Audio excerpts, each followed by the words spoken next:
저 여기 그래프를 하나 그려놨는데, 우리가 이제 계시록을 하면 더 여러분들이 정확하게 알 수 있겠지만, 이제 한 일의 언약에 대해서 우리가 다니엘서를 통해서 배우게 될 겁니다. 한 일의 언약이 뭐냐면 이제 마지막 때 한 일에 7년을 말합니다. 그래서 여러분 7년 환란 얘기 들어보셨죠? 그게 어디서 나온 얘기냐면 성경에는 7년이라는 단어가 없어요. 7이 많이 나오긴 하지만 7년이라는 언약은 없어요. 다니엘서를 근거로 해서 71회 가운데 69일회가 지났고 마지막 장차 한 일의 언약을 이제 적그리스도가 이제는 세우게 될 것이다. 그런데 7일회 한 일회라는 것은 이제 하루를 1년으로 잡고 7년, 그래서 7년 동안 전 3년 반이 있게 되고 그 다음에 이제 후 3년 반이 있게 된다는 것들이 성경을 보면 이제 나와요. 이제 이것은 계시록 학교를 통해서 여러분들 자세히 할 거기 때문에 오늘은 대략적으로 후 3년 반은 뭐냐면 이제 한 일의 언약을 이제 맺고 7년 평화 조약이라고 하죠. 정체를 드러내지 않고 적그리스도가 이제 유대인들과 이제 7년 언약을 맺는데, 말 그대로 성전에서 제사와 예물을 드리는 그러한 제사가 이제 드려지게 됩니다. 그런데 후 3년 반에 이제 적그리스도가 뭘 드러내면 정체를 드러냅니다.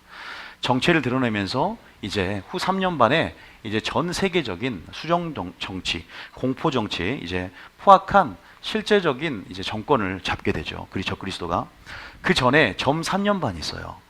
1260일 적그리스도가 전 세계의 수장이 되는 정체를 드러내기 전에 점 3년 반이면요 누가 나옵니까? 아시세요? 누구예요? 두 증인이 나옵니다. 두 증인이 며칠 동안 활동을 하냐면 1260일 동안 활동을 합니다. 다시 말해 성경에 표현하자면 42달 그리고 전 3년 반 1260일 동안 정확하게 반은 두 증인이 활동을 하고, 이 두 증인을 누가 죽이냐면 적그리스도가 죽입니다. 전쟁을 통해서. 여기서 이제 여섯째 나팔 핵전쟁이 이제 도발하게 됩니다. 발발하게 되고, 그러면서 이제 전체 세계를 이제 적그리스도가 이제 공포에 몰아넣고 독재적인 공산주의 형태의 그러한 수정 통치를 행하게 됩니다. 제가 말하고 싶은 건 뭐냐면 주님 재림은 이때 와요. 공중 재림, 공중 강림 가운데 우리가 이때 재림을 하는데, 이거를 어떤 사람들은 7년 안에다가 모든 대접과 나팔을 짜 맞춰서 놓는데, 그게 아니라 후 3년 반 입의 기운으로 적그리스도를 멸망시키는 끝날 때쯤에 주님이 재림하는 걸 알고 계셔야 돼요. 여러분들이 어쨌든 그게 문제가 아니라 오늘 무슨 말씀 하고자 했냐면, 마지막 재림 직전에 환란이 있다는 것은 성경에서 굉장히 중요한 사실이에요. 따라하면 재림 직전에 환란이 있다. 굉장히 중요합니다. 여러분 계시록을 이제 확인해 보시면 이제 거기서 알게 돼요. 그런데 재림 이전에 뭐가 있습니까? 따라합니다. 재림 이전에, 환란 이전에 대부흥이 있다. 이게 부흥을 상징합니다. 그리고 여기는 부흥이고요, 여기는 환란입니다. 다시 말해서 환란도 오지만 뭐도 온다? 부흥도 온다. 이걸 여러분들이 꼭 기억을 하셔야 돼요. 그러면 왜 부흥이 올 것인가? 왜 부흥이 올까요? 바로 영혼의 대추수를 위한 대부흥입니다. 자, 우리가 알고 있어요. 우리가 마지막 두 증인에 대한 설교를 제가 주일날 한 적이 있습니다. 두 증인이 어떤 역할을 합니까? 굵은 베옷을 입고, 그것은 회개를 상징합니다. 많은 사람들을 옳은 대로 돌이키는 사역이고요, 14만 4천처럼 그렇게 그러한 교회가 지향해야 할 부르심이 두 증인의 영성이고 두 증인의 사역이에요. 다시 말해서 마지막 때는 회개케 하는 복음의 역사. 다시 말해서 그 역할은 모세와 같이, 엘리야와 같이 진리를 회복하고 능력을 회복하는 거예요. 예수님처럼 능력을 왜 회복합니까? 바로 그들로 주님의 영광을 보고 죄를 인식하고 회개케 하는 것입니다. 그래서 그들로 하여금 회개케 하러 그 사역들이 일어나게 되고, 회개로 전제로 해서 뭐가 일어납니까? 부흥이 일어나게 될 줄 믿으시기 바랍니다. 부흥이 일어나면 뭐가 일어나요? 이제는 영혼의 추수가 일어난다는 거예요. 그래서 제가 제목에다가 부흥과 추수해놓고 회개를 전제로 한다. 회개를 뭘로 한다? 전제로 한다라고 전해놨습니다. 자, 마지막 때 하나님께서 이제 그러한 두 증인의 그룹의 영성들, 이 능력과 말씀을 가지고 이제 교회를 무장시킬 겁니다. 믿습니까? 이제 여러분들 추수 일꾼들을 뭘로 무장시키냐면 능력의 말씀으로 무장시키는 교회들이 일어나고 있고, 이제는 초대교회처럼 강력한 은사의 회복을 통해서 여러분들을 그러한 추수 일꾼으로 여러분들 무장시키는 줄 믿으시기 바랍니다. 그렇게 이제 무장시킬 건데, 어떤 식으로 하나님께서 이 세대의 교회들을 준비시키느냐. 이제 우리의 그런 것들이 구약에 굉장히 많이 감춰져 있어요. 우리가 다윗이 도망갈 때 누굴 통해서 사울 왕이 쫓아오잖아요. 그럴 때 도망갈 때 어디로 피신합니까? 아둘람 동굴로 피신합니다. 그 아둘람 교회 같은 교회가 준비가 되고 있어요. 무슨 말이냐? 자, 3상 22장 12절 한번 읽어봅니다. 3상 22장 12절. 이건 계시록 할 때 자세히 할 거니까 나는 7년 대환란을 잘 몰라도 여러분들이 웃으며 넘어가시기 바랍니다. 인상 쓰지 마시고, 자, 3상 22장, 나는 저거 모르는데 왜 그냥 넘어가냐 그러지 말고 3상 22장 12절에 3상입니다. 3상 20 몇 장이에요? 22장 12절 시작. 사울이 이르되 너 아히두의 그죠? 잠깐만. 3상 21 12 넘겨보세요. 자, 아둘람 동굴이 몇 차? 3상 제가 성경 읽었는데, 자, 22장 맞죠? 왜 안 맞아요, 근데 저게? 1절. 자, 12절을 펴놨구나. 자, 1절입니다, 1절. 자, 1절. 자, 시작. 그러므로 다윗이 그곳을 떠나 아둘람 굴로 도망하매 그의 형제와 아버지와 온 집이 듣고 그리로 내려가서 그에게를 이르렀고. 이 본문에서 보면 다윗이 어디서 떠나요? 이제 그 사울 왕의 핍박을 이제 추격을 피해서 어디로 도망갑니까? 아둘람 굴로 도망을 갑니다. 그때 그의 형제와 아버지의 온 집이 듣고 그리로 내려가서 그에게 이르렀다. 그리고 2절에, 자, 2절에 시작. 환난 당한 모든 자와 빚진 모든 자와 마음이 원통한 자가 다 그에게로 모였고 그는 그들의 우두머리가 되었는데 그와 함께한 자가 400명 가량이었더라. 마지막 때 교회가 빛의 교회가 되고 신부된 교회가 되는데 어떠한 교회의 형태로 변묘될 것인가, 여러분 잘 알고 계셔야 돼요. 그 교회는 진리의 성읍이 될 것이고, 그 교회는 하나님의 능력으로 무장하게 될 것이고, 그 교회는 하나님의 말씀으로 무장될 것입니다. 그러한 신부들이 준비될 줄 믿으시기 바랍니다. 그런데 지금 마지막 이러한 숨겨진 남은 자들이 있어요. 하나님의 어떠한 용사들이 지금은 보이지 않지만 마치 바알에 대항하여 엘리야와 함께 남은 7,000명처럼 그렇게 교회가 무장되고 있는데, 보이지 않지만 이러한 환난당한 자, 또 빚진 자, 원통한 자들이 이제 아비와 온 집들이 다 모여서 이제 다윗의 400용사를 이루면서 여기서 아둘람 교회 같은 그러한 교회로 뭐가 된다? 준비가 되고 있다. 있습니까? 그러한 교회로 지금 준비를 시키고 있습니다. 여러분들 알다시피 요셉과 같이 알지만 요셉이 어떻게 돼요? 7년 흉년을 위해서 풍년 때 창고에 뭐예요? 곡식을 들이듯이 그렇게 지금 하나님께서 뭔가 보이지 않지만 그렇게 흉년을 대비하고 환난을 대비하고 어떤 진정한 부르심을 위해서 하나님의 용사들, 기도원의 300유소와 같은, 또 그렇게 예수님이 마지막 때 일으킬 12제자를 이끌었고 70인 제자를 이끌었고, 그리고 정말로 마지막 예수님과 하늘의 군대가 연합될 그러한 교회의 용사들과 신부의 무리들을 지금 준비시키는 줄 믿으시기 바랍니다. 훈련시키고 있다는 걸 알고 계셔야 돼요. 그 훈련이 어떠한 훈련이냐? 대상 12장 8절 보면 잘 훈련된 다윗의 용사들의 모습을 잠깐 보면, 자, 이런 모습이죠. 자, 대상 12장 8절에 보면 이렇게 말씀을 합니다. 시작. 갓사람 중에서 광야에 있는 요새에 이르러 다윗에게 돌아온 자가 있었으니 다 용사여 싸움에 익숙하여 방패와 창을 능히 쓰는 자라. 그의 얼굴은 사자 같고 빠르기는 산의 사슴 같으니. 이렇게 부흥을 위해서, 여러분 추수를 위해서 준비시키는 줄 믿으시기 바랍니다. 지금 보면 다 용사라고 말하고 있고 싸움에 익숙하다고 말씀하고 있어요. 여러분들이 전쟁에, 우리 하나님은 전쟁에 능한 자임을 믿으시기 바랍니다. 여러분도 싸움에 익숙해져야 됩니다. 피 흘리기까지 싸우고 여러분들이 반드시 이기는 자로서 싸움을 잘하는 자가 되시길 축복합니다. 그 말은 물리적인 그런 싸움을 얘기하는 게 아니라 영적인 전쟁 가운데 능한 자. 그래서 여러분들이 그 싸움에 익숙하며 방패와 창을 능히 쓰는 자, 성령의 검 하나님의 말씀을 가지고 우리가 근거리나 장거리나 마귀의 그런 실시간 전략 가운데 여러분들이 하나님의 검으로 기록된 말씀으로 싸워 이길 수 있는 그런 자들이 되길 축복합니다. 그리고 빠르기는 사자와 같이 빠릅니다. 민첩합니다. 영적으로 민첩하다는 거죠. 산의 사슴처럼 험준한 산들을 그렇게 능히 오를 수 있는, 그렇게 굉장히 빠른 속도로 굉장히 영적으로 부지런하고 굉장히 영적으로 민첩한 그러한 영의 훈련들을 잘 받음을 통해서 이러한 교회 모습으로 변모되기를 축복합니다. 여러분들이 우리가 준비하고 있는 거예요. 교회는 지금 준비하고 있고 신부들은 지금 준비하고 있는 줄 믿으시기 바랍니다. 그래서 지금 그러한 모습으로 지금 교회를 하나님이 준비를 시키고 있다. 이와 같은 방식으로 이 세대 교회를 하나님이 지금 준비시키고 있다. 믿으십니까? 이 아둘람 동굴이 나중에 어떻게 태어나요? 나중에 다윗이 헤브론에서 이제 왕의 기름 부음을 받고 7년 동안 통치를 하고 이제는 예루살렘에서 7년 후에 예루살렘의 왕이 됩니다. 그리고 예루살렘 안에서 다윗의 왕조를 통해서 누가 태어납니까? 예수님이 태어난 데 있어서 모든 초석을 만들고 또 길을 닦아놓고 그렇게 준비함을 통해서 세일의 영광을 받듯이 우리 교회가 지금 뉴비전 교회가 그러한 오합지졸이지만 뭐라고요?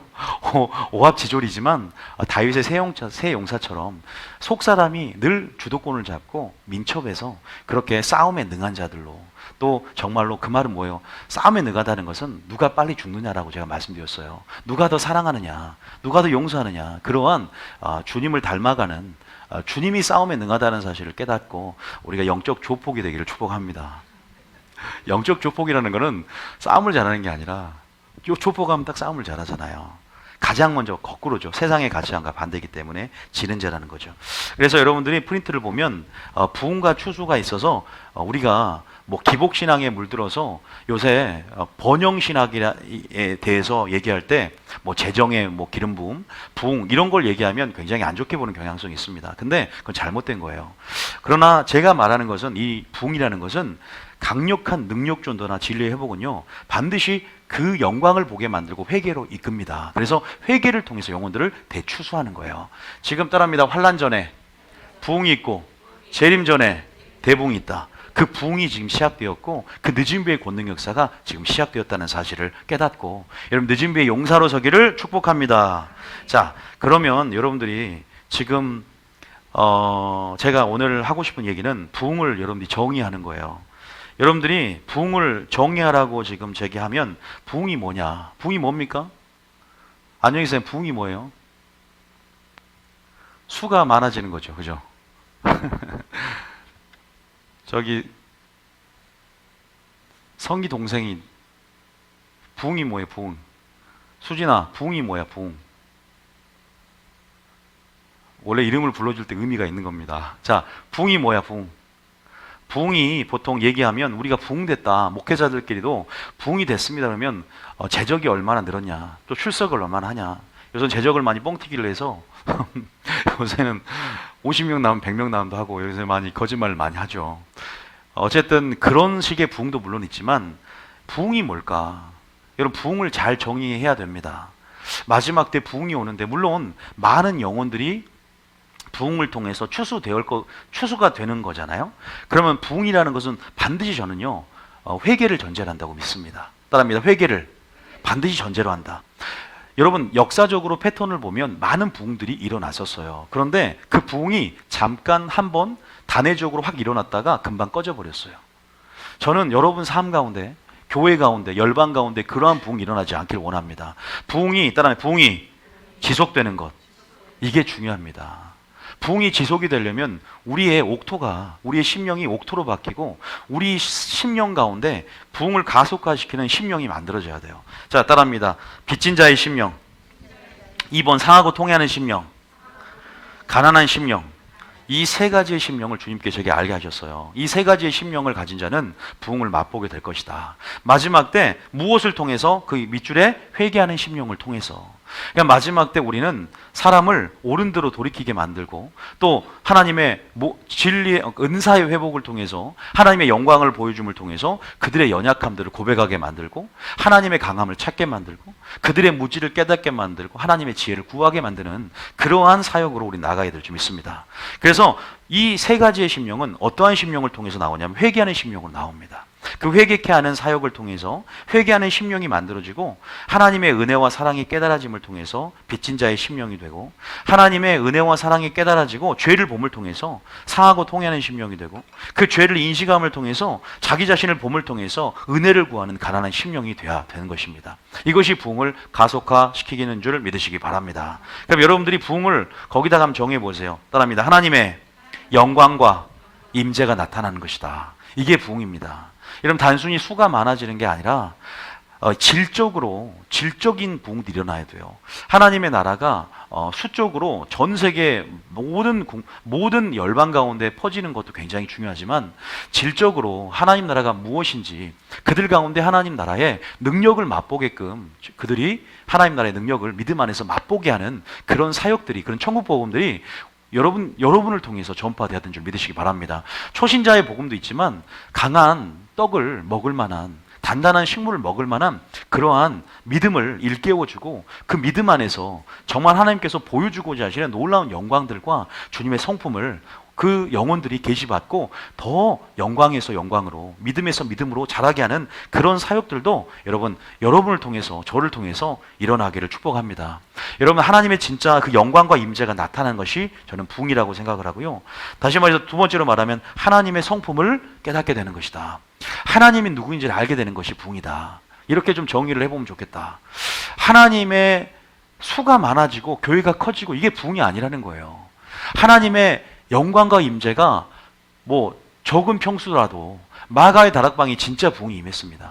저는 오늘 이 교회 규모의 이 숫자지만 강력한 임재와 영광, 하나님의 영광 임함을 통해서 여러분들이 그 진리 안에서 하나님의 아름다움을 깨닫고 하나님의 성품을 깨달음을 통해서 우리 모두가 변화되는 것, 그 아름다움을 추구하고 하나님의 나라, 하나님의 열매를 맺는 것, 이 하나님 나라 확장이 진정한 부흥의 역사라고 저는 믿습니다. 우리 모두 한 사람 한 사람이 부흥의 역사를 맛봄을 통해서 변화되는 것이 진정한 여러분 부흥임을 믿으시기 바랍니다.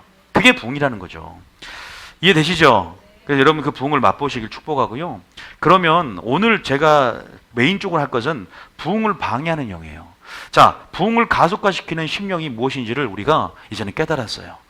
이러한 사역을 통해서 이러한 두 중인의 그룹의 사역처럼 마지막 때 지금 대붕이 오는데 이런 대추수는 이게 첫 번째 진리의 회복, 모세의 사역과 그리고 엘리야의 권능의 사역을 통해서 두 중인들이 그러한 사역들을 통해서 계승하고 이 교회가 지향해야 할 사역이 그러한 초대교회 같은 사역이 일어났을 때 그들이 하나님의 영광을 보고 그들이 회개함을 통해서 이러한 심령이 만들어져서 부흥에 그러한 가속도가 붙게 되고 부흥이 폭발적 일어나며 부흥이 지속되는구나 우리가 알았다면 이제는 이 부흥이 있는 곳에 뭐가 있다면 부흥이 있는 곳에 마귀의 역사가 있다. 이 부흥을 방해하는 영들이 있다는 거예요. 그 부흥을 방해하는 영이 있다. 그 부흥을 방해하는 영, 가로막 영이라고 합니다. 그 영의 배후에는 누가 있습니까? 사탄이 있는 거예요.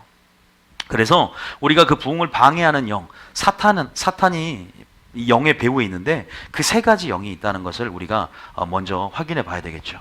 우리 모두에게 틈탈 수 있는 영이다. 자, 따라합니다. 이세벨의 영, 두 번째 압살롬의 영, 바리새인의 영. 이 세 가지 영에 대해서 우리 잘 알고 있어야 됩니다. 그래야 우리가 마지막 때 잘 세워놨다가 무너지지 않게 돼요.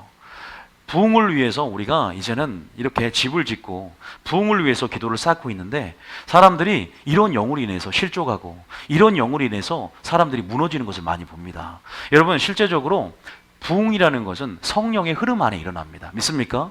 성령의 흐름 안에서 다시 말해서 성령의 흐름이라는 것은 진리의 흐름 안에서 부흥의 흐름이 함께 일어나는 거예요. 그런데 이 마귀는요, 이 부흥의 방향성을 틀어져 버립니다. 부흥이 이러한 흐름 안에서 이런 방향으로 가고 있다면 마귀는 이 부흥의 흐름, 예수님이 일으키는 이 부흥과 성령의 흐름을 이렇게 방향성을 틀어버리는 거죠. 또 이 부흥을 왜곡되고 변질되게 만들어 버립니다. 이게 마귀의 특징이에요. 그래서 우리는 온전한 성령의 흐름을 타는 것이 부흥인 줄 믿으시기 바랍니다. 흐름을 탈 때 영적인 가속도가 일어나고 흐름을 탈 때 영적으로 부흥하게 된 줄 믿으시기 바랍니다. 이러한 성령을 잘 읽어야 되고 진리를 잘 알아야 되고 진리의 부흥과 성령의 흐름 안에서 그 부흥을 타야 되는데 이 세 가지 영이 그런 어떤 방향성에서 이탈하게 만들고 우리를 무너지고 실족하게 만든다. 그래서 먼저 우리가 이세벨의 영에 대해서 우리가 한번 살펴볼 텐데요. 이세벨의 영은 무슨 영이냐? 거기다가 조종의 영 한번 적어봅니다. 조종의 영. 자, 이세벨의 영이 우리 교회 안에 틈탈 수 있어요. 저희 교회는 부흥이라는 키워드를 가지고 있습니다. 그리고 세일이라는 키워드를 가지고 있어요. 그리고 많은 사람들이 부흥을 사모하고 또 세일을 사모함을 통해 저희 교회에 이렇게 옵니다. 그런데 많은 사람들이 부흥을 사모하다가 정말로 이게 이런 영들에 의해서 오늘 한번 들어보겠지만 거기다 한번 다 적어볼까? 이번에 압살롬의 영이 무슨 영일까요? 반역의 영입니다. 반역의 영이에요. 자, 세 번째 바리새인의 영은 무슨 영일까요? 종교의 영입니다. 이거 외우고 계셔야 돼요, 여러분. 이 영이 얼마나 무서운지 아셔야 돼요. 그리고 이 세 가지의 공통점을 먼저 한번 말씀을 드릴게요. 이세벨의 영하기 전에. 이 세 가지의 공통점이 뭐냐? 한번 여러분들이 적을 수 있으면 적으면 좋은데요. 외울 수 있으시면 외우시면 좋고, 교회 안에 권위를, 교회 안에 이 권위와 질서 밖에서 이게 일어나는 일들입니다. 다시 말해서 교회 안에 권위와 질서를 모르고 이게 이 교회 밖, 다시 말해서 이러한 영적 무지 안에서 이런 질서 밖에서 일어나는 불법이다. 마귀는 언약 밖에서 일어나는 일들 가운데 담대함을 갖습니다. 마지막 때 교회 안에 질서와 권위를 모르면 이런 일들이 생겨납니다. 다시 말해서 하나님은 어떠한 부흥을 일으킬 때도 마찬가지예요. 하나님의 질서 안에서 자신의 하나님 일을 일으킵니다. 이런 영들은요, 하나님 일을 사람 일로 바꿔버립니다. 이런 영들은요, 굉장히 이런 부흥을 하나님의 부흥이 아니라 사람이 일으키는 내가 원하는 부흥으로 바꿔버립니다. 근데 눈치채지 못합니다. 우리가 먼저 이 영들의 정체를 알려면 여러분들이 먼저 철저하게 하나님의 권위와 또 교회 안에 이러한 권위와 또 영적인 권위들과 또 이러한 하나님이 일하실 때 이러한 일하시는 방식과 또 이 질서들을 여러분들이 완전하게 주님을 이해함을 통해서 완전하게 우리가 알고 있어야 돼요. 그래야 여러분들이 부흥을 일으킬 수 있는 그물을 준비할 수 있게 되고 여러분들이 그물이 찢어지지 않게 됩니다. 온전하게 실족하지 않고 포기하지 않고 힘을 끝까지 우리가 주님께 받으면서 우리가 마음 상하지 않고 끝까지 우리가 결국은 인내하면서 그 목표를 달성할 수 있게 됨을 믿으시기 바랍니다. 결국은요, 교회 부흥을 보면 외부적인 압력이 왔을 때는 다 이겨내요. 저희 교회도 마찬가지일 거예요. 외부적인 압력이 우리 가운데 압력이 오거나 그러면 오히려 초대교회 역사를 보세요. 그들이 핍박을 받을 때 사도행전 8장 1절에 더 어떻게 돼요? 복음이 예루살렘이 시작해서 사마리아 땅끝까지 확산되는 걸 볼 수가 있습니다. 그래서 외부적인 압력이 올 때 그리스도인들과 교회의 정체성이 드러나게 됩니다. 다시 말해서 핍박은 우리를 더 강하게 만들고 하나로 만들어요. 그런데 문제는 뭐냐면 이 교회 내부에 일어나는 분열들과 이 교회 내부 안에 이 마귀는 역사하게 만들어요. 그래서 철저하게 힘을 빼게 만들고 에너지를 소모하게 만들어서 이게요, 자중질환이 일어나게 만들고 그 안에서 그게 전략이에요. 마귀의 전략이에요. 정말 그럽니다. 그러니까 아주 작은 곳으로 시작해서 여러분 마음을 상하게 만들고 그래서 서로 지치게 만들고 마귀는 서로 싸우게 만드는 게 마귀의 특징이에요. 여러분들이 그러한 마귀의 마지막 때에 그러한 은밀하고 기만 전략들을 분석을 해서 우리가 마지막 때 반드시 빛 가운데 승리하는 그 싸움을 잘하는 여러분 되시길 축복합니다. 전체적인 세 가지 영들 안에 그러한 전략들을 참 속이는 전략들을 여러분 잘 보셨고요. 이세벨의 영이 뭐냐? 여기 이세벨이 누굽니까? 이세벨 이름은 이뻐요. 이세벨이 이름은 이쁜데 굉장히 악한 영입니다. 악한 영이에요. 교회 안에 이세벨이 굉장히 많이 있습니다. 그러니까 조종이죠, 조종. 특히나 마지막 때 우리 교회 같이 이제 두 증인의 영성으로 마지막 주님의 사역을 감당할 교회들에서 많이 일어나는 영들이 이 영이 들어오게 될 겁니다. 특히나 우리 교회는 예언이나 치유나 기름 부음 학교를 통해서 이제 무엇보다 이러한 성령의 능력 사역, 성령의 인도하심과 주관하는 이러한 사역들을 우리가 강조하고 훈련시킬 때 특별히 우리 영이 속을 수가 있어요. 굉장히 영적인 질서와 영에 대한 지식을 갖고 있지 않으면, 영을 이해하지 않으면 굉장히 사람들이 그 안에서 속을 수 있는, 속이는 영이라는 사실이에요. 그래서 굉장히 그리스도인이 상처를 받을 수 있고 교회가 상처로 인해서 무너질 수 있는, 교회가 유리처럼 깨질 수 있는 그러한 굉장히 위험한 기만의 영, 속이는 영, 이 조종형이라고 합니다. 통제형이라고 하죠. 그래서 이세벨의 특징에 대해서 우리 역사적인 아합의 아내였던 이세벨의 성품과 행동을 봄을 통해서 마지막 때 어떻게 이 영을 분석함을 통해서 우리가 어떻게 여기에서 반면교사 삼아서 우리가 그러니까 여기서 역으로 어떻게 우리가 준비해야 될 것인가. 왕하 9장 22절 한번 봐봅니다. 왕하 9장 22절. 자, 왕하 9장 22절. 자, 왕하 9장 22절. 여러분들이 열왕기 상하, 열왕기 상하 맞죠? 역대기 상하. 이런 어떤 성경을 좀 많이 읽으세요. 자, 한번 이세벨이 나온 구절들이, 이세벨의 특징을 나온 구절들만 읽어드릴게요. 자, 읽어봅니다. 시작. 요람이 예후를 보고 이르되 예후야 평안하냐 하니 대답하되 내 어머니 이세벨의 음행과 술수가 이렇게 많으니 어찌 평안에 있으랴 하더니. 여기서 보면 이세벨의 특징이 잘 드러나 있습니다. 뭐로 나왔어요? 음행과 술수가 가득하다. 여러분들 북이스라엘 아시죠? 제가 여러분들이 이제 이세벨을 하기 전에 솔로몬의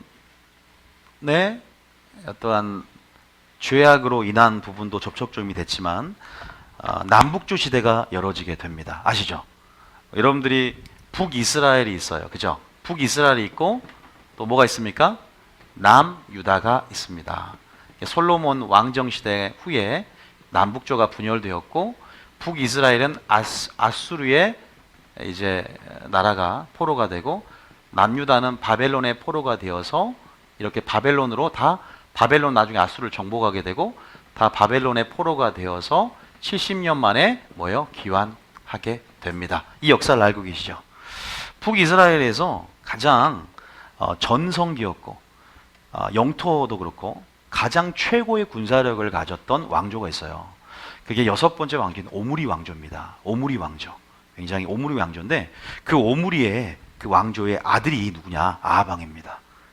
아하방은요 제7대 왕조인데 이 아하방은 여러분 알다시피 우리가 북이스라엘은 남유다하고 좀 틀립니다. 북이스라엘 왕들이 있는데 북이스라엘 왕은 서로가 쿠데타를 일으켜서 왕조를 찬탈을 해요. 다시 말해서 왕위가 이렇게 편하게 계승되는 게 아니라 쿠데타를 일으켜서, 다시 말해서 첫 초대 왕이었던 여로보암의 길을 다 따라감을 통해서 어떻게 보면 왕조가 그렇게 심란했습니다. 그런데 남유다는 말 그대로 예루살렘의 성전을 중심으로 해서 나라가 확실히 성전이 있는 나라는 그렇게, 그래서 성경의 역사도 남유다 왕조를 중심으로 해서 나오잖아요. 그런 부분 안에서 왕위가 쿠데타 없이 그렇게 평안하게 왕조가 계승이 되어서 나중에 이렇게 해서 이제 예수님이 태어나는데, 보시면 알겠지만 이 6대 오므리 왕조 때 굉장히 지중해 연안까지 영토가 확장이 되었고 굉장히 군사력도 가장 강력했던 이스라엘 역대 최고의 군사력을 가진 그 왕조 아들이 아하방인데, 이 아하방이 정략 결혼을 합니다. 누구랑 결혼하냐? 이방인 여자 누구예요? 옛바알이라고 목회자 딸하고 결혼합니다. 오늘 말하면 바알 바알 제사장 딸하고 결혼을 합니다. 바알 제사장 딸하고 결혼했으니까 어떤 일이 일어날까요? 여러분, 이런 정략적인 결혼을 통해서 북이스라엘은 말 그대로 국제 자유 방임주의죠. 정치 외교에 굉장히 능했고 굉장히 이 나라 자체가 그런 쪽에서는 굉장히 전략적으로 체제가 만들어지고 성공한지 모르지만 그걸로 인해서 수많은 이방 문물들이 들어오게 되고 또 이방 여인들을 접함을 통해서 그런 정략형 결혼이 결국은 북이스라엘의 어떤 하나님의 진노를 가속화시키는 그러한 결과를 마련합니다. 우리가 이 아하방이 이제 페니키아죠. 페니키아라는 지방, 그 시돈 땅, 그 페니키아라고, 지금 페니키아 지방인데 그 시돈에 있던 옛바알의 딸 이 이세벨과 결혼을 하게 되고, 이 이세벨이 얼마나 악했냐면 여기서 말하잖아요. 이세벨의 음행과 술수가. 바알은 굉장히 음란한 신이에요. 바알과 짝이 되는 여신이 있습니다. 뭡니까? 아세라예요. 그래서 바알은 플러스, 아세라는 마이너스, 그러니까 둘이는 항상 함께 갑니다.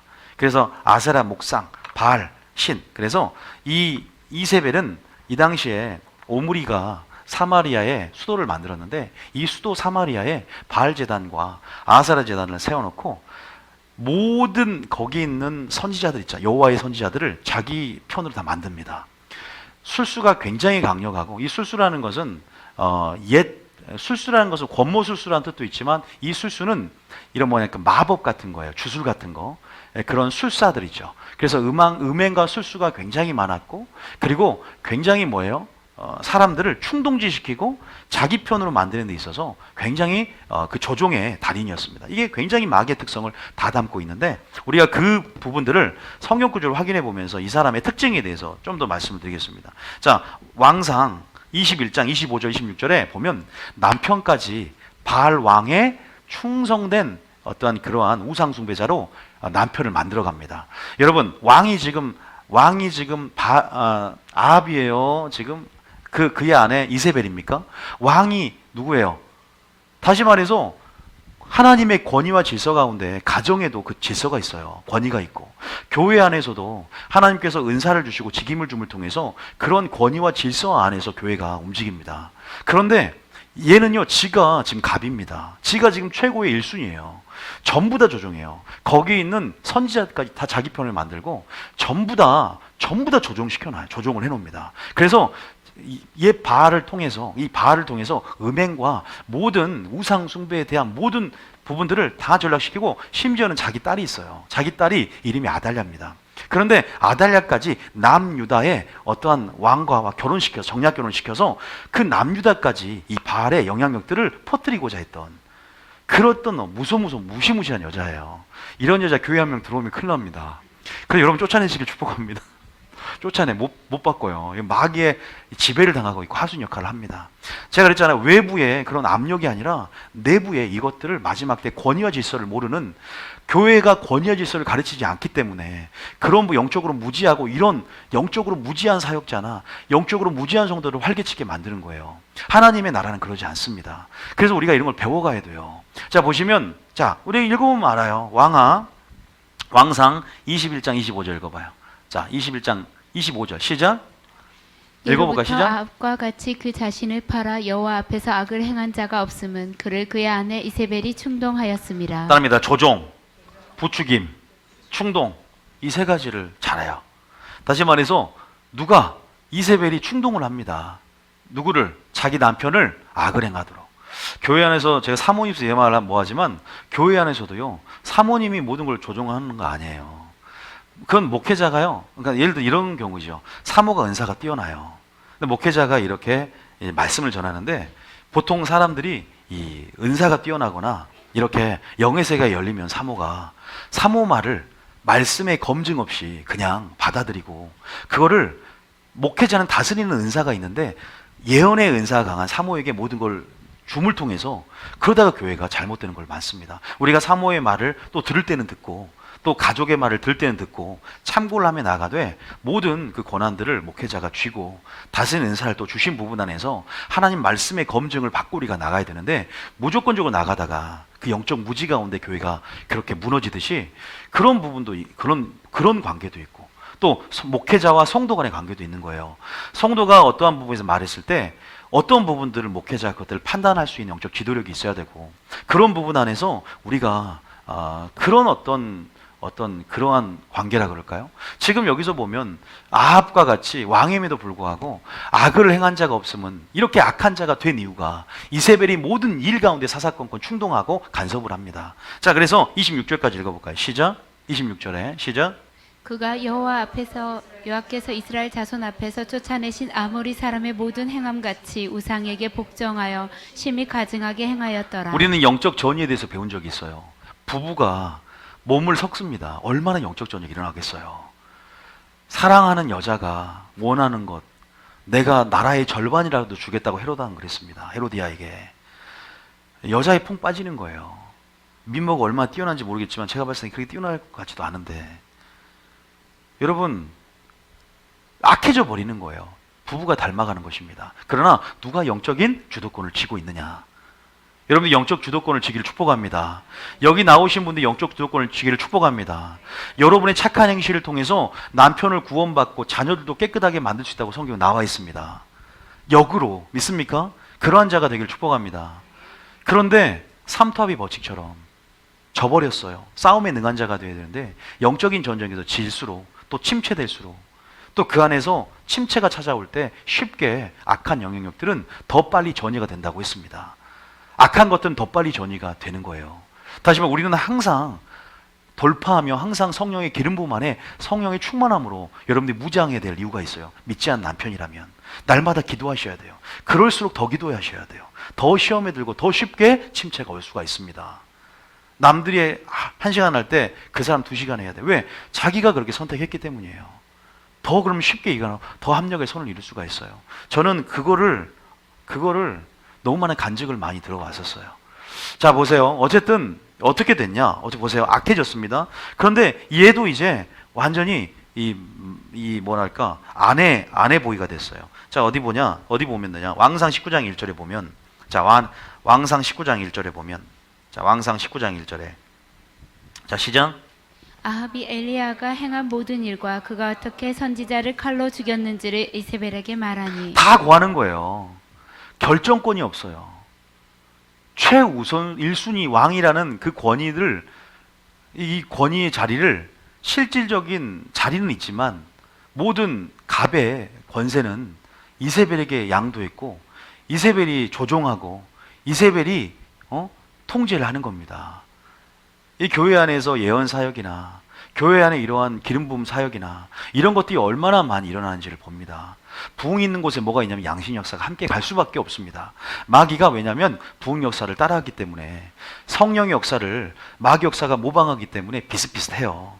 그러면서 영적으로 무지한 성도들을 이제 고릅니다. 순종할 것 같고 복종할 것 같은 그러한 성도들을 이 이세벨의 영이 들어간 성도나 사역자가 골라요. 그러면서 만만히 보고 얘의 말씀이 없는 걸 알고 찔러보면서 나중엔 조종하고 통제를 합니다. 뭔가 될 만한 것들을 한번 쫙 보여주는 거죠. 확 믿게 만들어요. 어떻게든 수단과 방법을 가리지 않고.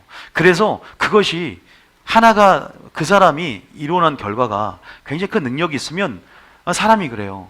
하나님이 했다라고 한번 뭔가가 이렇게 하나님이 함께 하지 않아도 그 은사나 어떠한 부르심 안에 후회가 없는 상황 속에서 기적이 일어날 수 있고 성취가 될 수 있는데 그런 부분에서 모든 것들 가운데 영분별 없이 그냥 받아들이게 되는 거죠. 그 사람이 모든 걸 수용하게 되는 거죠. 그 사람이 말한 모든 게 하나님 말씀이 되는 거예요. 그러다 보면은 자기의 영혼을 마귀에게 내줄 수도 있고 그러다 보면은 정말 하나님께 큰 교훈을 얻을 만한 그러한 삶으로 대가를 지불하며 어떤 큰 교훈을 받을 수 있는 상황이 연출될 수가 있습니다. 그래서 우리가 정말로 영적인 이러한 일들 또 영의 세계들 우리가 기름학교를 통해서 배워야 되고 무엇보다 교회 안의 권위와 질서를 우리가 분명하게 성경을 통해서 알아야 될 줄 믿으시기 바랍니다. 그런 부분 안에서 이제 이런 얘기가 나오는 거예요. 자, 그러면 신약 시대에 신약 교회에 이세벨의 영이 딱 들어온 교회가 있어요. 어떤 교회예요? 두아디라 교회입니다. 7교회 중에 무슨 교회요? 두아디라 교회요. 계시록 2장 20절입니다. 자, 이 영이 오늘날 이 마귀의 이 배후에 있는 마귀의 영이 어디 들어왔어요? 두아디라 교회에 들어왔어요. 자, 이 계시록 2장 20절 봅니다. 시작. 그러나 내게 책망할 일이 있노라. 자칭 선지자라 하는 여자 이세벨을 내가 용납함이니 그가 내 종을 가르쳐 깨어 행음하게 하고 우상의 제물을 먹게 하는도다. 여자 한 명 있어요. 자칭 선지자라고 합니다. 그런데 그 여자가 내가 용납함이니 내가 내 종들을 목회자들을 꾀입니다. 그렇게 교육을 시키고 영적 전이가 일어나니까 이제 그들로 하여금 하나님의 교회 안에서 행음하게 만듭니다. 이것이 합법적이라고 그들을 속이는 전략으로 기만 전략으로 우상의 제물 또한 먹게 합니다. 이런 일들이 실제적으로 교회 안에 성도들 가운데 일어났다는 거죠. 이 이세벨을 경계하지 않아서 이 이세벨의 영을 쫓아내라고 대적하라고 하나님 말씀하고 계시고 오히려 에베소 교회가 뛰어난 거죠. 거짓된 것을 드러낸 것과 자칭 사도라 하되 거짓된 걸 드러낸 것과 악한 자를 용납하지 않는 교회, 그런 에베소 교회 같은 그러한 교회가 되기를 축복합니다. 진리로 무장하셔야 돼요.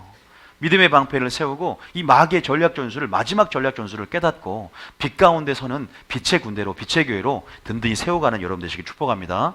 자, 이세벨의 영 아시겠죠? 그 이세벨은 조정영이고 통제영이고 주수영이다. 자, 두 번째는 무슨 영이냐? 압살롬 영입니다. 자, 압살롬의 영. 자, 압살롬이 무슨 영이에요? 압살롬의 영은 반역영입니다.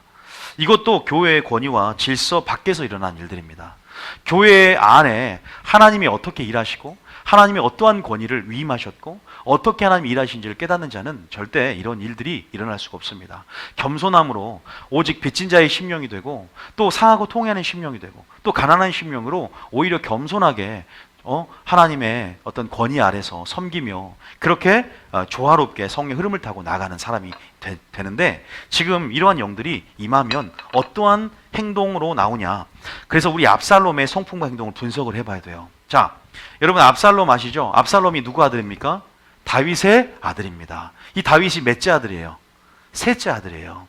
여러분 아다시피 이 성경 인물 중에 가장 외모, 용모가 타의 추종을 불허할 정도로 굉장히 잘생기고 아름다운 용모가 누구예요? 압살롬이에요. 성경에 기록이 돼 있어요. 누구도 따라올 수 없는 외관을 가졌어요.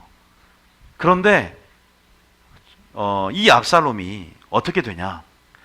여러분도 아다시피 그 다윗의 첫째 아들이 누굽니까? 배다른 첫째 아들이 있어요. 암논이라고. 암논. 이름 똑바로 해야 됩니다. 암논. 어려워요, 발음이. 암논. 이 암논, 알다시피 이 암논이 누굴 강간을 하죠? 그죠? 누구를 겁탈합니다. 누구래요? 이 압살롬의 친누이 다말이 또 이쁘게 생겼어요. 그러니까 형제 오누이가 참 잘생기고 이뻐요. 이 다말을 강간을 합니다. 그런데 다윗이 좀 신경을 써주고 이런 부분에서 공의를 드러내서 정확하게 판단을 해줘야 되는데 압살롬을 서운하게 만드는 거예요. 쓴뿌리가 생겨버린 거야. 왜? 그냥 또 자식이니까 그냥 이 문제에 대해서 그렇게 공유롭게 그냥 모른 척 이렇게 약간 넘어간 거예요. 그러다 보니까 압살롬이 이것 때문에 마음이 상해요. 그래서 외조부 이제 성에 보면 그스왕 달레인가요? 달메 그 왕으로 이제는 3년 동안 2년인가 3년 동안 이제 그쪽으로 그냥 암논을 죽였구나. 암논을 자기가 처리를 하는 거예요. 암논을 죽입니다. 그리고 도망을 갑니다. 그런데 이제 다윗이 화가 났는데 3년이라는 시간이 흘러서 요압 왕의 그 군대 장관 요압 왕의 중재를 통해서 이제는 이제 다윗과 이 압살롬이 화친을 이제 하게 돼요. 다시 상봉을 하면서 만나면서 이제 관계가 좋아지나 싶더니 그 시점으로 해서 어떻게 되냐면, 그러니까 쓴뿌리가 무서운 거예요. 다윗이 아무리 아버지지만 그렇게 내게 상처 준 것들 뭐 여러 가지 보면요, 여기서 압살롬이 반역을 하는 데 있어서 압살롬이 반역에서 만난 그런 사람들 있잖아요. 교회를 생각하세요. 서로 상처를 받은 사람끼리 만납니다. 누구에게 받던 상처를 받았던 사람들이 아이도벨도요. 여러분 아이도벨 전략가잖아요. 다윗의 전략가 아이도벨. 보통 다윗이 전쟁에 능할 수 있는 것은 이 후사들, 이 전략가들, 이 지략가라 그러죠. 이 모략가인 제갈공명처럼 그러한 지략가들이 있기 때문에 전쟁에 승리할 수가 있어요. 그러니까 다윗은요, 다윗된 것들이 성도들 덕분이에요. 그런데 이 아이도벨이 제가 성경을 보면서 그 손녀가 누구냐면 바세바예요. 근데 바세바를 범하잖아요. 그러니까 자기 손녀를 범한 거예요. 여기에서 쉽게 그 쓴뿌리가 다윗에게, 그러니까 이 아이도벨은 이 다윗이 왕이 됐을 때 7년 동안 헤브론 정치를 하고 있을 때 남아있던 사람이에요. 헤브론에서 이제 예루살렘으로 넘겨가거든요. 7년 통치하고 예루살렘 성으로 모든 걸 이관하면서 넘겨왔는데 그때 남아있었어요. 그럴 때 이제 헤브론에서 이 누구냐? 압살롬이 이 규합을 하는 데 있어서 상처받은 사람끼리 다 규합이 돼요. 참 오늘날 교회 안에 분열되고 당을 짓는 것들이 어떻게 유사한지 제가 오늘 성경을 읽어보면 너무나 자세히 나와요. 그런 사람들이 마음이 딱딱딱 맞아가요.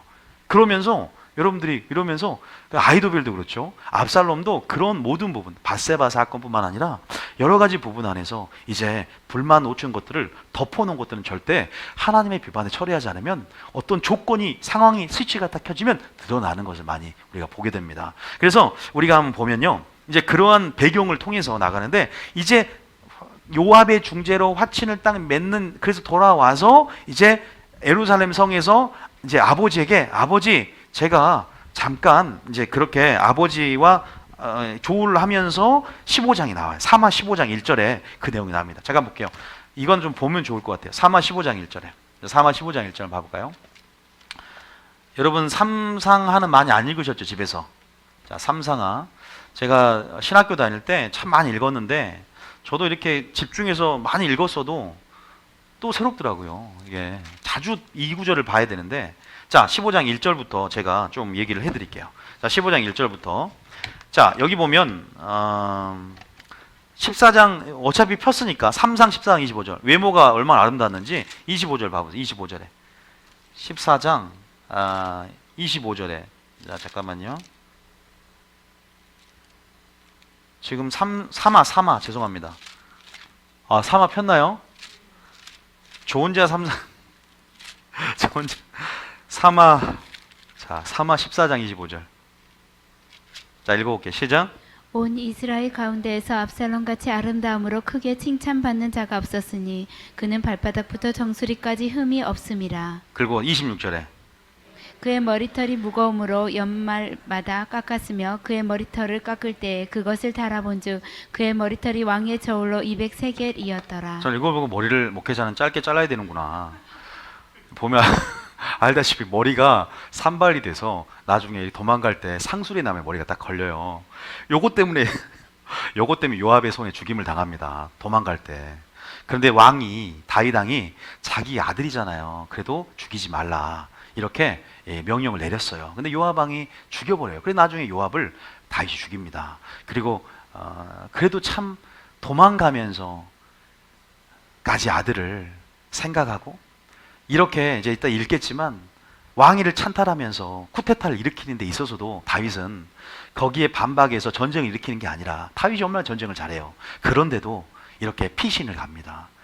근데 두 가지가 있어요. 이 설이. 첫 번째는 자기가 밧세바 사건이나 이러한 암논이 이렇게 이 처리 가운데 공의롭게 하지 못하는 것에 대한 핏값에 대한 내가 이러한 내 자신을 살펴보는 거예요. 내가 혹시 하나님 앞에 이러한 저주가 하나님의 합력의 선을 이룰 것을 믿으면서 당연한 결과가 아닌가 이러면서 내가 도망을 가는 다윗의 마음과 또 그런 부분 안에서 피시를 하면서 이게 전략적으로 오히려 더 한보 후퇴가 더 이렇게 우리가 더 나중에 승리를 얻을 수 있는 전략적인 차원에서 후퇴를 했다. 두 가지 설이 있지만 가장 많은 것은 우리가 이제 시편이나 도망갈 때 시편 읽어보면 자기 안에 그러한 어떤 부분 안에서 하나님이 나로 저주할 게 있는가 보다. 시므이가 저주했을 때 하나님이 나로 하여금 뭔가 깨닫게 할 수 있나 보다. 이런 겸손한 마음이 있기 때문에 다윗이 도망 다니면서도 그 모든 상황을 지성소로 바꾸고 진짜 왕이 될 수 있지 않았나. 여러분 이런 어떤 다윗의 태도가 분명히 나오더라고요. 그러면서 그 아버지의 마음이 뭔가 다윗은 참 보면은 기구한 운명인데도 자식 농사는 실패했어요. 보세요. 아들 보면 아들들이 참 잘 됩니까? 그러니까 맨날 이렇게 뭐냐면 교회가 너무 또 목회자가 너무 밖으로만 돌면 성도들이 어떻게 될지 모르는 거예요. 그러니까 너무 또 정치만 하는 목회자들은 성도들이 어떻게 양떼와 소떼의 형편이 어떤지도 모르고 그런 부분 안에서 참 많은 교훈들이 이 안에 있더라고요. 그러다 보니까 민심이 지금 다 압살롬 자기 아들에게 다 갔어요. 그런 것도 판단하면서 내가 이 민심을 내가 그 다시 한번 이렇게 내 편으로 이렇게 오게 하지 못하겠구나라는 그런 한계성을 분명히 민심이 돌아갔습니다. 다윗에 말해줬거든요. 그러니까 도망갈 수도 있어요. 그러니까 평소에 목회자가 양떼와 소떼를 형편을 살피면서 정말 우선순위를 자기 성도들에게 둬야지 너무 밖으로만 싸돌아다니면 안 좋다. 다시 한번 또 다른 교훈을 얻습니다. 자, 15장 1절 봐보세요. 자, 사마 15장 1절에 보면 자 1절부터 몇 절까지냐면 6절까지는 참 중요해요. 그래서 여러분들이 좀 강의를 좀 해드릴 테니까 1절 한번 다 같이 읽어봅니다. 시작. 그 후에 압살롬이 자기를 위하여 병과 말들을 준비하고 호위병 50명을 그 앞에 세우니라. 14장까지는 요압의 중재로 그 외조부 외지에 있어서 다시 돌아온 장면입니다. 다윗과 조우한 장면이에요. 그런데 이제 압살롬이 자기를 위하여 뭘 만들어요? 병과 말들을 준비합니다. 호위병 50명을 그 앞에 세웁니다. 이게 벌써부터 반역을 준비하는 거예요. 자신이 뭐예요? 마치 어떤 그러한 왕인 것처럼 이미 스스로 왕임을 이렇게 드러내면서 이렇게 반역을 준비하는 호위병까지 50명을 그 앞에 세우면서 이제는 성문 앞에 쓴 거죠. 이 성문은 2절 읽어봅니다. 2절 시작. 압살롬이 일찍이 일어나 성문 길 곁에 서서 어떤 사람이든지 송사가 있어 왕에게 재판을 청하러 올 때에 그 사람을 불러 이르되 너는 어느 성읍 사람이냐 하니 그 사람의 대답이 종은 이스라엘 아무 지파에 속하였나이다 하면 여기서 성문이라는 것은 이 성문에서 재판을 했습니다. 선지자 같은 경우 예언을 했고요. 이 재판을 하는 데 있어서 지금 왕의 판결을 받으러는 이 백성들의 이 관심을 이렇게 가진 것처럼 내가 이 백성들의 관심을 가진 것처럼 위장하면서 물어보는 장면이 나옵니다. 그래서 재판을 청하러 올 때 너는 어느 지파냐? 그러니까 굉장히 호감도를 높이는 거죠. 자신에 대해서. 그리고 굉장히 관심이 있는 것처럼 이렇게 위장을 하면서 이렇게 그들에게 관심을 보이는 장면입니다.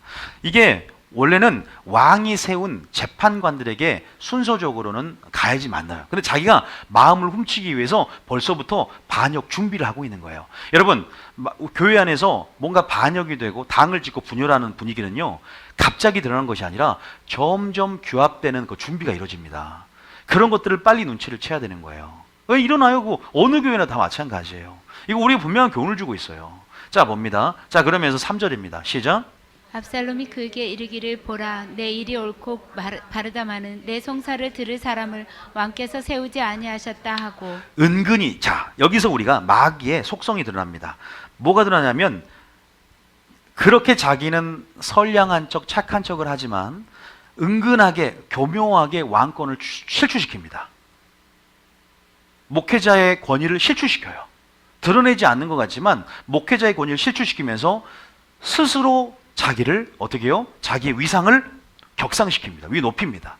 그러한 태도가 말 안에 은근히 드러나 있어요. 이건 절대 겉으로 드러나는 것이 아니라 표면적으로 드러나는 것이 아니라 분명히 그렇게 드러나 있어요. 그러면서 이런 어떤 권위들을, 리더들의 권위들, 예를 들어서 목회자의 권위나 이런 권위들을 실추시키는 그러한 역할들을 감당을 하는 거예요. 자, 봅시다. 여기서 보니까 압살롬이 내 일이 옳고 바르다마는 내 송사를 들을 사람 왕께서 뭐한다? 세우지 않았다고 말을 해요. 그런데 자, 여러분 알다시피 여기에서 세우지 않는 것이 아니라 지금 이렇게 이제 거짓 모략을 하는 부분도 있고 우리가 보면 다윗이 세운 리더를 싸잡아서 4절에 보니까 매도하는 장면이죠. 자, 보세요. 4절 봅니다. 4절 시작. 또 압살롬이 이르기를 내가 이 땅에서 재판관이 되고 누구든지 송사나 재판할 일이 있어 내게로 오는 자에게 내가 정의를 베풀기를 원하노라 하고 내게로를 굉장히 강조하면서 다윗과 세운 리더들을 이건 싸잡아 매도하는 부분이에요. 그래서 자기를 드러내고 자기를 나타내고 자기를 강조하고 자기를 먼저 통해서 이렇게 나갈 수 있도록 하는 사람들이 있어요. 그렇게 지금 나온다니까 여러분 정확해요. 그러면서 민심을 얻는 거예요. 반역을 위한 준비를 자기 세력을 규합을 하는 작전을 씁니다. 자, 그러면 나오잖아요. 내기로를 강조해요. 그 다음 5절입니다. 시작. 사람이 가까이 와서 그에게 절하려 하면 압살롬이 손을 펴서 그 사람을 붙들고 그에게 입맞추니 과연 압살롬의 정체가 뭔가 공의 재판관인 것처럼 보면은요, 굉장히 보면은 가문이설 또 여러 가지 보면은 굉장히 이런 행동들 모션을 취합니다. 자, 6절 읽어볼게요. 시작. 이스라엘 무리 중에 왕께 재판을 청하러 오는 자들마다 압살롬의 행함이 이와 같아서 이스라엘 사람의 마음을 압살롬이 훔치니라. 이스라엘 사람의 마음을 뭐한다? 압살롬이 훔칩니다. 교회 안에 이런 권위와 질서가 붕괴되면 끝나는 거예요. 하나님께서 이스라엘 백성을 애굽에서 이끌어내시고 무엇을 가장 중요하게 생각한 줄 아십니까? 하나님께서 산채로 땅을 갈른 사건이 없었어요. 유독 고라와 다단과 아비람과 온이 서로 규합하고 반역할 때 그것도요, 상처와 쓴뿌리가 오랫동안 그거 거의 40년 끝나갈 무렵이었어요. 이제 터진 거예요. 그러면서 하나님께서 왜 그 사람들을 땅을 갈라서 음부가 삼켰냐면 그 사람들의 영향력을 받을 남은 사람들, 이때까지 하나님께서 이 교회가 그러한 영향력 가운데 남은 사람들을 위해서 교회를 지키기 위해서 하나님이 그 누룩을 제거하신 거예요. 그런 부분 안에서 분명히 하나님의 일은 마지막 질서를 세우고 하나님께서 일하신다는 것을 분명히 알고 계셔야 돼요. 그래서 우리는 하나님의 권위와 위임된 권세들과 권위와 기름 부은 자들과 서로 우리가 존중하면서 어떻게 협력하고 하나 될 것인가에 대해서 마지막 때가 되면 될수록 마귀는 그 틈을 노릴 것이고 그것들을 교묘하게 또 은밀하게 기만하며 속여서 그 영으로 이런 사람들을 하수히 만들어서 교회 안에 이렇게 분열시키게 만들 거라는 거죠. 기억하시길 축복합니다. 여러분 미리 알고 대비하는 거예요, 우리가요. 자, 보시다시피 여기서 도적하다, 여기 빼앗단 말은요, 도적하다는 뜻으로 가네부란 뜻이 있어요. 뭐라 그래요? 따라하면 가네부란 말이 있어요. 5절에 보면. 그래서 6절에 보면 훔치단 말이 가네부인데 이건 기만하다, 속이다예요. 여기서 뭐가 나옵니까? 마귀의 영이 기만의 영입니다. 속이는 영입니다. 그래서 다시 말해서 교묘한 술책과 이런 기만적인 언행이 뭐예요? 누굴 나타냅니까? 마귀의 영이다. 이런 것들을 분명히 우리가 알 수 있다는 거죠. 근데 우리가 이제 여기에서 누구와 이제 규합을 해요? 나중에 이제 다 읽으면 알겠지만 아이도벨과 규합을 해서 이제 나가지만 하나님께서 참 다윗을 사랑한 것 같아요. 다윗이 도망갈 때 누구를 만납니까? 기도할 때 후세를 만납니다. 후세도 똑같은 모략가예요. 지략가예요. 후세가 이제 따라오지 마라. 넌 따라오지 말고 이 아이도벨의 모략을 완전히 너의 지략으로 모략으로 이겨라. 기도하면서 다윗과 하나님이 함께 하셨기 때문에 후세의 지략이 통했어요. 그러니까 이제 아이도벨이 자기의 모략가인데 이 압살롬이 멍청하게 아이도벨 말을 듣는 게 아니라 후세의 말을 들어서 스파이를 딱 심어놨는데 그대로 듣는 것이 이제는 어떻게 돼요? 무너지는 실패의 원인이 된 겁니다. 그리고 사독도 사독 제사장과 사독 있죠? 사독 계열 비느하스의 그 쭉 계보를 따라서 이 사독이 의리를 지키고 다윗과 함께 도망가려고 하니까 너 오지 마라. 왜 오지 말래? 나는 다시 돌아올 것이다. 하나님께서 그 모든 섭리를 이제는 예견을 하고 이제 그렇게 남겨두고 그러면서 어떻게 일이 되는지를 보고해 달라고 이렇게 하면서 이제 결국은 승리하게 됩니다. 참 보면은 그래서 여러분 쫓겨다닐 때 쓰는 시편이 뭔지 아세요? 시편 3편이에요. 우리 잠깐 봐볼까요? 그 심정이 어땠을지 한번 봅시다. 도망갈 때 그 심정이 어땠을까? 교회 안에 부교육자가 반응을 하든 성도들이 반역을 하든 당을 지어서 분열의 영이 임해서 당을 지어서 나가든 어쨌든 쫓겨나가면서 그 심령이 어땠을까? 이렇게 3장 1절 한번 읽어볼게요. 우리 끝까지 한번 읽어볼게요. 시작. 여호와여 나의 대적이 어찌 그리 많은지요 일어나 나를 치는 자가 많으니이다. 이런 심정이었을 거예요. 이렇게 내가 이게 뭐야? 자면서 자 2절에 시작. 많은 사람이 나를 제적하여 말하기를 그는 하나님께 구원을 받지 못한다 하나이다. 사람들은 다윗을 보면서 너는 죄가 많아서 너는 구원을 얻지 못하고 이제 버림받은 거야 라고 평가할 수 있겠잖아요. 너는 이제 목회 인생 끝났어. 너는 지금 잘못된 거야. 근데 다윗은 중심을 알잖아. 하나님께서 하나님 다윗 중심 알고 계셔요. 사람들 그렇게 오해를 해도 다윗은 그러한 겸손한 마음으로 피신하는 거거든요.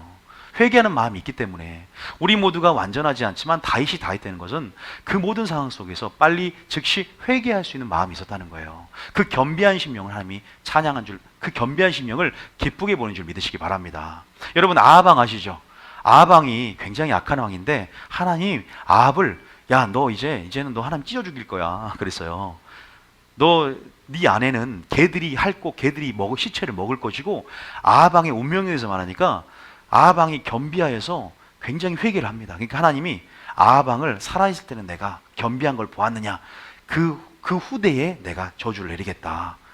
하나님은 악인이 그 악으로 멸망하지 않기 원하시고 그 악을 회개함을 통해서 선으로 나가기를 원하십니다. 므낫세도 용서하셨잖아요. 그 악한 왕이 므낫세도 용서하셨잖아요.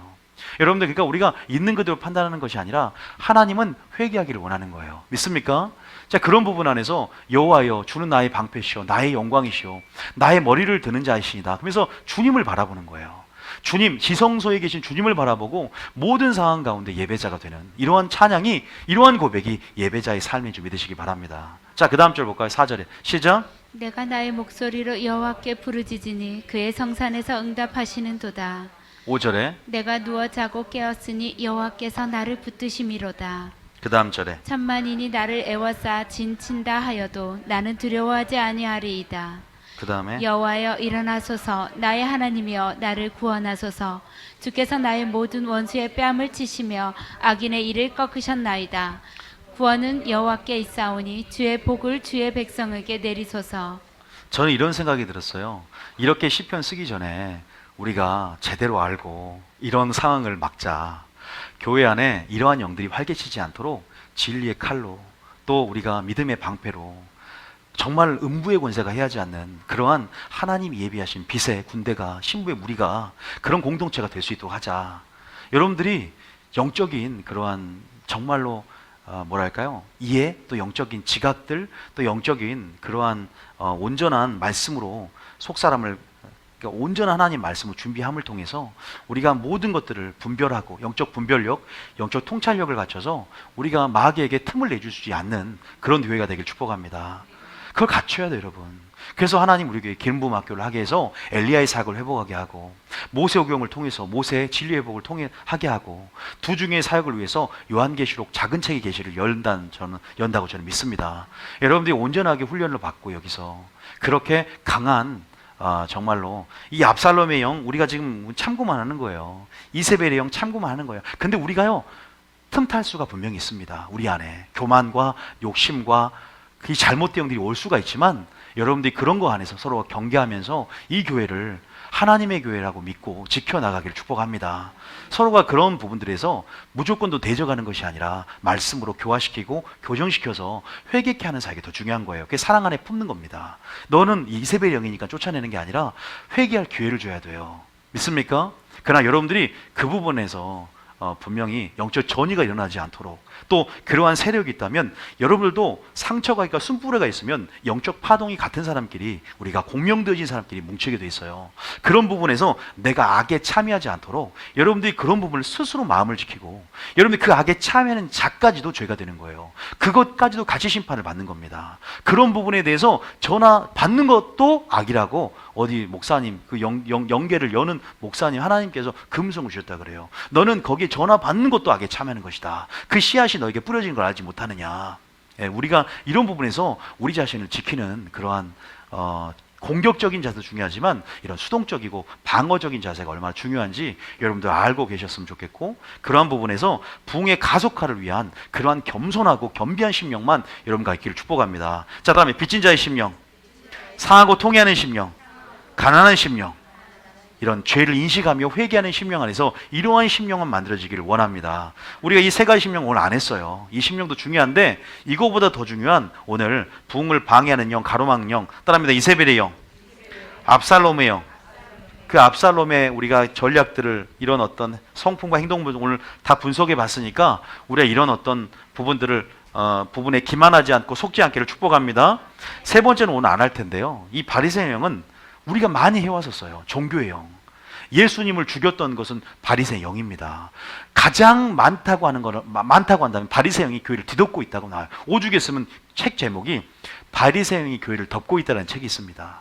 바리새인 영들, 그 당시 예수님을 죽인 것은 불신자가 아니라 종교 시스템입니다. 우리 안엔 종교적인 껍데기, 이 종교가 예수님의 마음을 아프게 하고, 이 종교가 하루살이는 걸러내지만 약대를 삼키는 그러한 본질을 모르는, 비본질에 주목하는, 현상에 주목하는, 정말 그 안에 예수의 생명이 없는, 예수의 사랑이 없는 그러한 예수님의 평가를 받는 그러한 사람이 있다는 거죠. 우리는 우리 안의 종교성들을 체크해야 될 줄 믿습니다. 하나님 말씀으로 체크하고 그 모든 영적으로 우리는 청소를 해야 될 줄 믿으시기 바랍니다. 성령의 충만함으로 그 사랑을 입고 주님의 옷을 입음을 통해서 우리가 그렇게 나아가야 됩니다. 그래서 우리가 이 세 가지의 영은요, 우리가 반드시 바리새인도 분석해야 되고, 압살롬도 더 우리가 분석해야 되고, 이세벨도 분석해서 이런 영들이 도무지 틈타지 않도록 우리가 승리하는 교회가 되기를 축복합니다. 할렐루야. 그런 교회가 될 수 있겠죠? 신부된 교회가. 자, 찬양.